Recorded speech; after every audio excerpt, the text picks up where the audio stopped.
السلام علیکم friends, welcome to کتاب نگری یوٹیوب چینل۔ کتابوں کی خوبصورت نگری میں خوش آمدید۔ میں ہوں مغیرہ کاشف اور آج آپ کے لیے لے کر آئی ہوں عائشہ گل کے قلم سے تحریر کردہ ناول لبوں پہ ٹھہری دعا ہو تم کی ایپیسوڈ 35۔ ایپیسوڈ شروع کریں گے مگر اس سے پہلے آپ ہماری ویڈیو کو لائک کر لیجئے، چینل سبسکرائب کر لیجئے اور بیل آئیکن کلک کرنا بالکل مت بھولیے گا۔ تو چلیں شروع کرتے ہیں۔ ایزل، ان کے حلق سے لرزتی ہوئی آواز میں اس کا نام نکلا، مگر نام سننے والی نے رخ حارث کی طرف موڑ لیا۔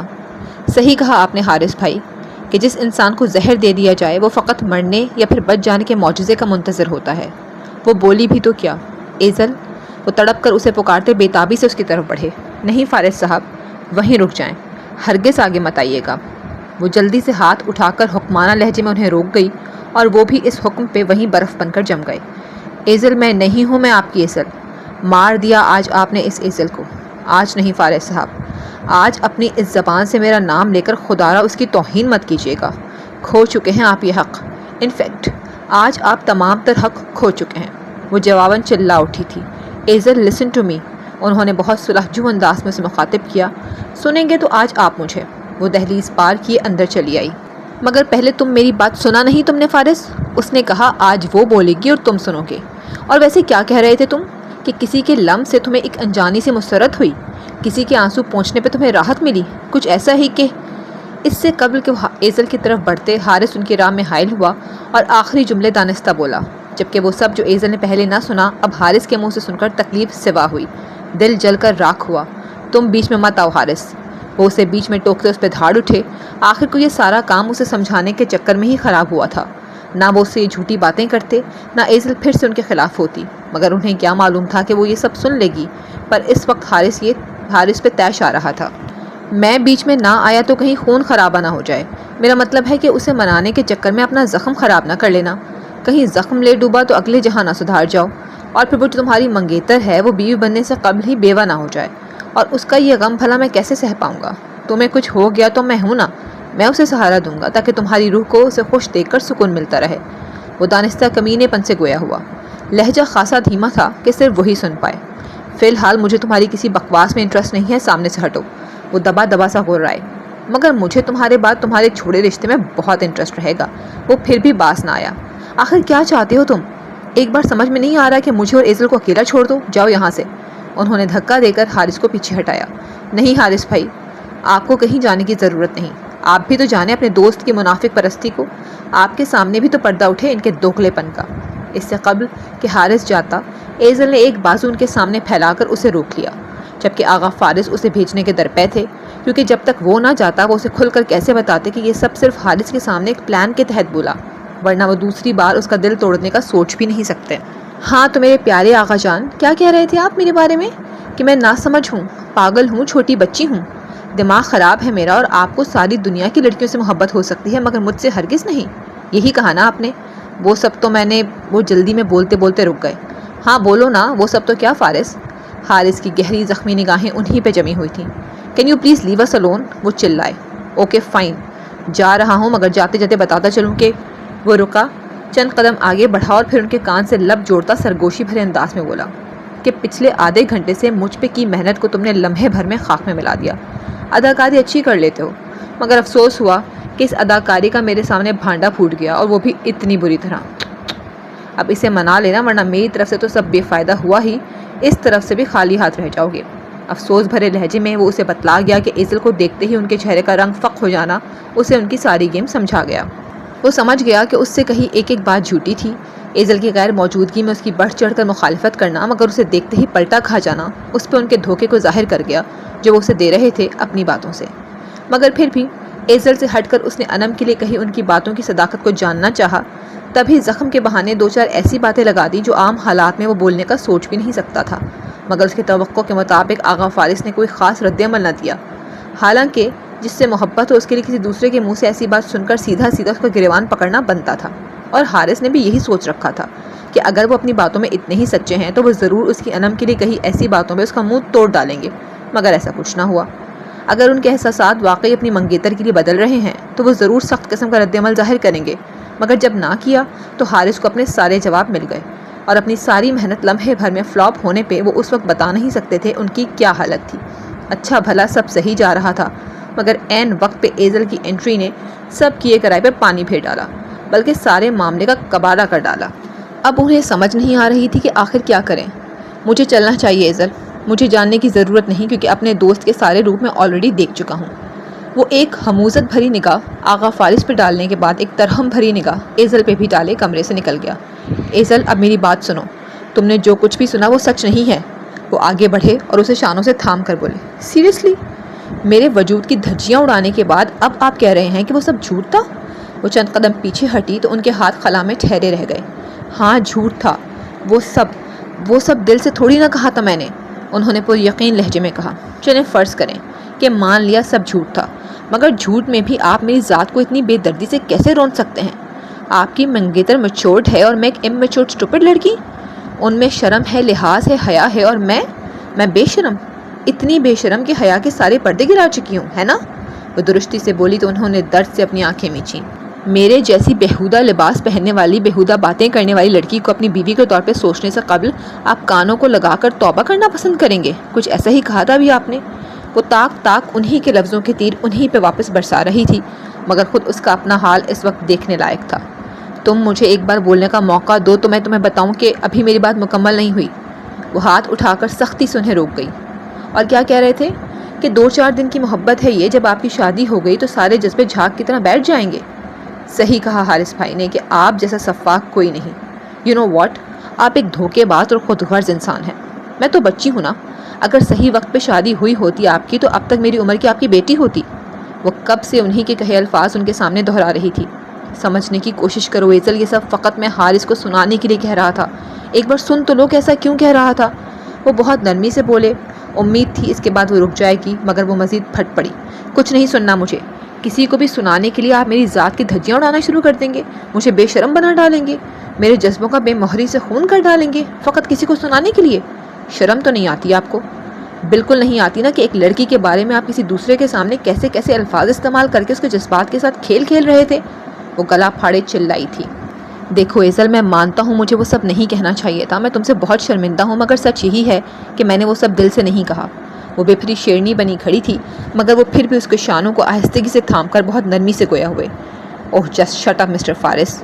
اس نے ایک جھٹکا دیتے ہوئے انہیں خود سے دور کیا تو وہ لڑکھڑاتے ہوئے گرنے کو ہی تھے، مگر بر وقت بیٹ کا سہارا لے گئے۔ اس کے اس جملے اور شدید رد عمل پہ انہوں نے سر اٹھا کر بے یقینی سے اسے دیکھا۔ وہ ان کے ساتھ اس قدر بدتمیزی و بد اخلاقی کا مظاہرہ کر سکتی ہے، ان کے وہم و گمان میں بھی نہ تھا۔ Are you in your senses? وہ تحیر زدہ سے بولے۔ ہوش میں تو اب آئی ہوں مسٹر، میں دن رات روتی رہی آپ کے لیے، اپنے اس دل پہ جبر باندھ کر خود کو آپ کے لیے، صرف آپ کے لیے پرانے والی ایزل بنایا۔ میرے دل پہ آنسوؤں کا لاوا گرتا تھا، مگر میں آپ کے ساتھ ہنستی رہی، اپنی محبت اپنا غم سب بھلا کر صرف آپ کی خاطر اپنی انا کو کچلا۔ جیسے چاہتے تھے ویسی بن گئی، کیونکہ آپ کو کھونا نہیں چاہتی تھی۔ مگر آپ نے کیا کیا؟ میں تمام جذبات کو تالوں میں جکڑ کر اپنے آپ پر ہزاروں بند باندھتی رہی، اور دوسری طرف آپ انم آپی سے محبت کی پینگیں بڑھاتے رہے، ان کے آنسوؤں کو پونچھتے رہے، ان کے لمس سے سرشار ہوتے رہے، انہیں اپنے پاس بٹھا کر ان کی قربت سے اپنے دل کی دنیا بدلتے رہے۔ جس کی طرف نظر اٹھا کر دیکھنا تک گوارا نہ تھا، جس کی ذات میں کوئی انٹرسٹ نہ تھا، اب وہی ایک دم سے دل کے لیے خاص بن گئی۔ اور جس لڑکی سے اپنی ماں کے بعد سب سے زیادہ محبت کے دعوے دار تھے، آج اسے ایک مرد کے سامنے بے لباس کر ڈالا۔ اس سے قبل کہ وہ انم کے متعلق کئی باتوں کو بھی جھٹلاتے، ایزل نے آخر میں ایسی بات کر دی جس پہ وہ کاری ضرب کھا کر رہ گئے۔ بے لباس؟ استجاب سے لبریز یہ ایک لفظ ان کے منہ سے پھسلا۔ ہاں بے لباس ہی تو کیا ہے آپ نے مجھے ان لفظوں سے۔ اگر مجھ سے اتنی ہی نفرت کرنے لگ گئے ہیں تو اس نفرت کو خود تک ہی محدود رکھتے۔ میری ذات کو کسی دوسرے مرد کے آگے روندنے کی کیا ضرورت تھی؟ کیوں کیا آپ نے میرے ساتھ ایسا؟ کیوں کیا آخر؟ وہ آخر میں یکدم سے رو پڑی اور روتے روتے لہرا کر فرش پہ دو زانوں بیٹھ گئی۔ یا اللہ ایزل، میں کیوں کرنے لگا تم سے نفرت؟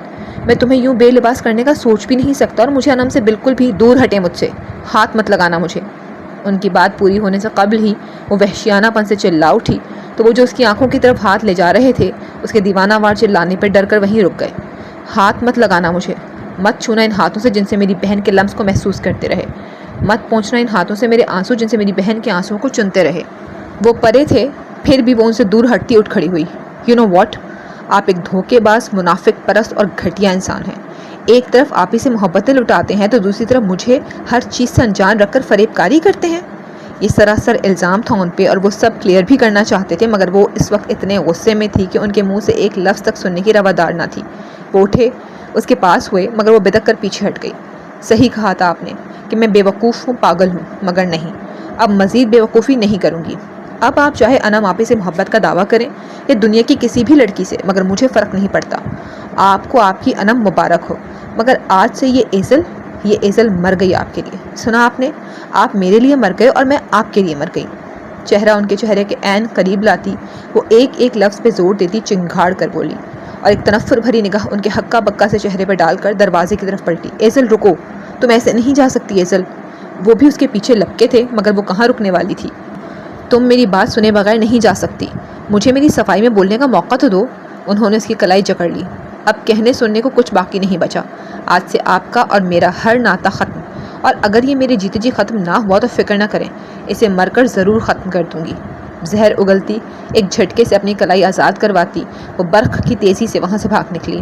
یہ دوسری بار تھا جب اس کا دل بری طرح توڑا گیا تھا۔ ایک بار تک جب پہلی بار سے اسے اس کمرے سے نکل جانے کا کہا گیا، اور دوسری بار اب جب وہ خود اس کمرے سے ہر ناطہ توڑ کر نکل گئی تھی۔ Ezel just listen to me please. وہ ایک بار پھر اس کے پیچھے بھاگنے کو ہوئے، مگر وہ تب تک کافی دور جا چکی تھی۔ ہاں، وہ جا چکی تھی، اور وہ خالی ہاتھ کھڑے رہ گئے۔ وہ کیا کر رہے تھے اور کیا کروا بیٹھے؟ ان کی قسمت ان کی پلاننگ کے ساتھ کھیل جائے گی، ایسا بھلا کب سوچا تھا انہوں نے؟ محض حارث کو سنانے کے لیے کہے گئے الفاظ کسی اور کے کانوں سے ٹکرا کر کھڑے انہیں ایک قیامت سے گزار گئے تھے۔ آج وہ اپنے ہی لفظوں کی مار سے مر گئے۔ آج ایک بار پھر وہ اسے اپنے ہی سبب کھو بیٹھے۔ فارس، ایسے کیوں بیٹھے ہو؟ کیا ہوا ہے؟ شائستہ کمرے میں آئیں تو انہیں دونوں ہاتھ سر میں دیے بیٹھا دیکھ بے تابی سے پوچھا۔ ماما، انہوں نے سر اٹھا کر سرخ پڑتی آنکھوں سے انہیں دیکھا۔ ان کی آنکھوں میں درد ٹھاٹھے مار رہا تھا، اذیت ناچ رہی تھی، اور یہ دیکھ کر شائستہ کا دل پھٹنے کو ہوا۔ میری جان، کیا ہوا ہے تمہیں؟ انہوں نے ان کا چہرہ ہاتھوں میں بھرتے ہوئے تڑپ کر پوچھا۔ ماما، وہ چلی گئی ماما، وہ کھوئی سی کیفیت میں بولے۔ وہ ان کی طرف نہیں دیکھ رہے تھے۔ کون چلی گئی؟ کیا ایزل؟ وہ ایزل کو روتا دیکھا ہی تو ان کے کمرے میں آئی تھیں۔ ماما، میں نے اسے ایک بار پھر کھو دیا، میں نے اپنی باتوں سے ایک بار پھر خود سے دور کر دیا۔ اتنی مشکل سے تو واپس ملی تھی وہ مجھے، اور میں نے وہ جو غم کے سبب بمشکل بول رہے تھے، جملہ مکمل ہی نہ کر پائے۔ ہوا کیا ہے؟ کیا کہا تم نے اسے؟ کچھ تو بتاؤ۔ شائستہ کی بے چینی وہیں کی وہیں تھی۔ کہا، کیسے بتاؤں کہ کیا کہا ہے؟ اس کی ذات کے پرخچے اڑائے ہیں میں نے، کھڑے اسے زمین میں دھنسا ڈالا ہے اپنے لفظوں سے۔ میرے لفظوں کے تیر اپنے جسم پہ کھا کر لہو لہان ہو گئی ہے وہ۔ یہاں سے جانے انجانے میں نے بہت غلط کر ڈالا ہے اس کے ساتھ۔ وہ زور سے اپنے ہاتھ بیڈ پہ اپنی ٹانگوں کے اطراف مارنے لگے۔ پاگل مت بنو فارس۔ شائستہ نے ان کے ہاتھ قابو میں کرتے ہوئے انہیں غصے سے منع کیا۔ میرے صبر کا امتحان تو مت لو، مجھے تو بتاؤ کہ آخر کیا ایسا کہہ دیا تم نے جو وہ یوں بلک کر روتی گئی ہے؟ وہ بتا نہیں رہے تھے، اور شائستہ کی برداشت جواب دے رہی تھی۔ بتا تو رہا ہوں کہ قتل کیا ہے اپنے لفظوں سے میں نے اس کے معصوم جذبات کا۔ آج تو اسے تکلیف دینے کی شاید ساری حدیں پار کرتی۔ اتنے تلخ الفاظ ماما، میں نے مار ڈالا اسے اندر ہی اندر۔ فرش کو گھورتے کھوئے سے وہ یوں بولے جیسے اپنے آپ میں نہ ہوں۔ آخر کون سے الفاظ؟ کچھ تو بتا تو رہا ہوں، اور کیسے بتاؤں؟ کیسے ماما؟ اس سے قبل کہ شائستہ پھر سے اپنا وہی سوال دہراتی، وہ ایک دم سے چلا اٹھے۔ پاگل تو نہیں ہو گئے تم فارس؟ سارے لحاظ بھولتے جا رہے ہو۔ بھولو مت، تمہاری ماں بیٹھی ہے سامنے۔ وہ بھی تندی سے گویا ہوئی۔ ماما، آپ، انہوں نے جیسے چونک کر ان کی طرف دیکھا۔ آپ جائیں یہاں سے پلیز۔ انہوں نے شائستہ کو کمرے سے جانے کا کہہ ڈالا۔ جب تک تم کچھ ڈھنگ سے بتاؤ گے نہیں تو آپ کو سمجھ کیوں نہیں آ رہی ماما کہ اس وقت مجھے کسی سے بات نہیں کرنی، کسی کے سوالوں کا جواب نہیں دینا۔ خدا کے لیے مجھے اکیلا چھوڑ دیں اور جائیں یہاں سے۔ وہ دونوں ہاتھ آپس میں زور سے مار کر جوڑتے بولے تو شائستہ خود پہ جبر کرتی کچھ سوچ کر کمرے سے نکل گئیں۔ جبکہ ان کے جاتے ہی انہوں نے دھماکہ خیز آواز میں دروازے کو بند کیا۔ کمرے کی دیواریں تک لرز کر رہ گئیں۔ کمرے کو اجاڑ حالت میں لانے کے بعد وہ فرش پہ بیڈ سے جڑی گھٹنوں میں سر دیے زاروں قطار رو رہی تھی جب دھڑم سے دروازہ کھول کر کوئی اندر داخل ہوا۔ وہ دروازہ بند کرنا بھول گئی تھی، تبھی کسی کی اس طوفانی انٹری پہ اس نے فوراً سے قبل سر اٹھایا، مگر آنے والے کو اور خاص کر آنے والے کے تاثرات کو دیکھ کر چند ثانیے کو وہیں کے وہیں منجمد سی رہ گئی۔ سامنے کھڑا وجود اسے سخت تاثرات سے گھور رہا تھا، اور ان نظروں سے گھبرا کر وہ دھیرے دھیرے کھڑی ہوئی۔ فارس نے کیا کہا ہے تم سے؟ سامنے شائستہ تھیں جو اسے کڑی نگاہوں سے دیکھ رہی تھیں۔ وہ جو کھڑی ہو رہی تھی اس سوال پہ وہیں جھکی رہ گئی۔ شائستہ کا یوں آنا، اسے سخت نگاہوں سے گھورنا، اسے پہلے تو سمجھ نہ آیا۔ مگر ان کے فقط ایک سوال نے اس پہ واضح کر دیا کہ جو کچھ ابھی ہوا وہ اس سے باخبر ہو چکے ہیں، مگر کس حد تک باخبر ہیں وہ یہ نہیں جانتی تھی۔ مجھ سے کچھ بھی تو نہیں کہا پھپھو؟ وہ بالکل سیدھی ہوئی اور اپنے تراوت میں گھلے چہرے کو ہتھیلیوں سے رگڑ کر خشک کیا۔ اس جواب پہ شائستہ نے ایک نگاہ اس کے کمرے کے حال پہ ڈالی تو انہیں تباہی کی نظر ہوئے کمرے کا جائزہ لیتا دیکھ ایزل نے نظریں چرائیں۔ دیکھو ایزل، میں پھر سے اپنا سوال دہراؤں گی تو یقیناً تم وہی جواب دو گی، اور مجھے صحیح جواب جاننے کے لیے تمہیں شاید یہ بتانا پڑے گا کہ میں سب جانتی ہوں۔ وہ چند قدم چلتی اس کے قریب آئیں۔ میں سمجھی نہیں۔ وہ واقعی نہیں سمجھی تھی کہ انہوں نے کیا کہا یا کیا کہنا چاہتی ہیں۔ فارس سے محبت کرتی ہو نا؟ وہ بنا لمحے برباد کیے بولی تو نہ جانے یہ بتایا تھا یا پوچھا تھا، مگر ان کے منہ سے یہ جملہ سن کر وہ بے تحاشا تحیر میں گھر گئی۔ ہاں ایزل، میں انجان نہیں ہوں، سب جانتی ہوں کہ تم فارس سے محبت کرتی ہو، آج سے نہیں بلکہ کئی دنوں سے۔ ان کی اس تفصیلی حقیقت نے جو الجھن تھی وہ دور کی اور جو حیرت تھی وہ سوا کی۔ وہ پھٹی پھٹی نگاہوں سے یک ٹک بے یقینی سے اس عورت کو دیکھے گئی جو اس کی محبت کے راز کو جان چکی تھی۔ پھپھو، آپ کو کب اور کیسے؟ استجاب کے مارے اس کے منہ سے بس اتنا ہی نکلا۔ تب ہی جب تم ہوش و حواس سے بیگانہ اس بستر پہ پڑی ہوتی تھی اور وہ گھنٹوں تمہارے سرہانے سے لگا رہتا تھا۔ وہ سرہانوں اور بیڈ شیٹ سے بے نیاز مسمار شدہ بیڈ کی جانب اشارے کرتی بولی تو ایزل بے ساختہ اپنی نظروں کو فرش پہ گاڑ گئی۔ انہیں کب کیسے پتہ چلا یہ جاننا ضروری نہ تھا۔ شرم تو اسے اس بات پہ آ رہی تھی کہ اس کی پھپھو کے سامنے اس کی محبت کا پردہ اٹھ چکا ہے۔